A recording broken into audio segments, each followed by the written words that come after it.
Scholarship परीक्षेमध्ये असा प्रश्न असतो. काय प्रश्न असतो? आकृतीमधील चौकोन मोजा. बरोबर. आता आपण जर हे मोजत बसलो तर कसे मोजणार रे?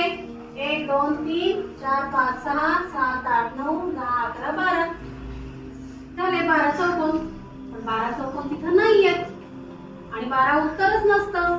मग अशा वेळी काय करायचं? म्हणजे आपलं उत्तर चुकतंय. बरोबर. मग याच्यासाठी एक ट्रिक आहे. काय ट्रिक आहे?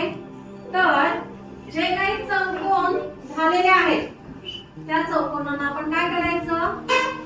आडव्या लाईन मध्ये नंबर टाकायचे. टाकले नंबर. तसेच उभ्या लाईन मध्ये नंबर टाकायचे. टाकले. आता पुढे काय करायचं? तर यांची बेरीज करायची. किती बेरीज येईल? 6. यांची बेरीज करा 10.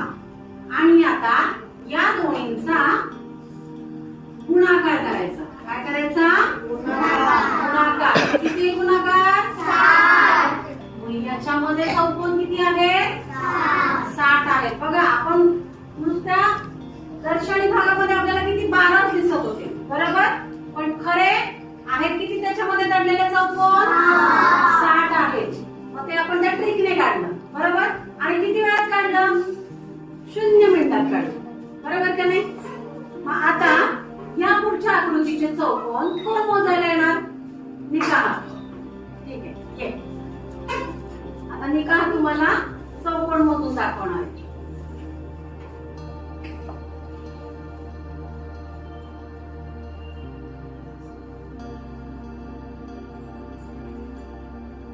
काय करायचं? त्यांची बेरीज 4 मिनिटात जरा.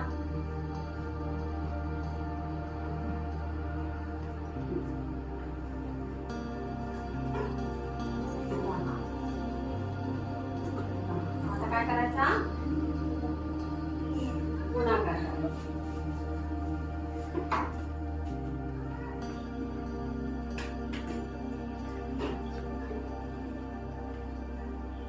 बरोबर.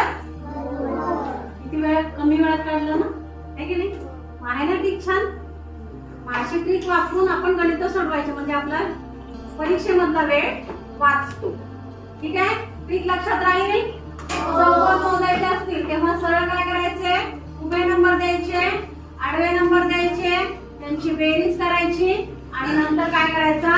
गुणाकार करायचा. आणि हे उत्तर तुमचं पर्यायामध्ये खास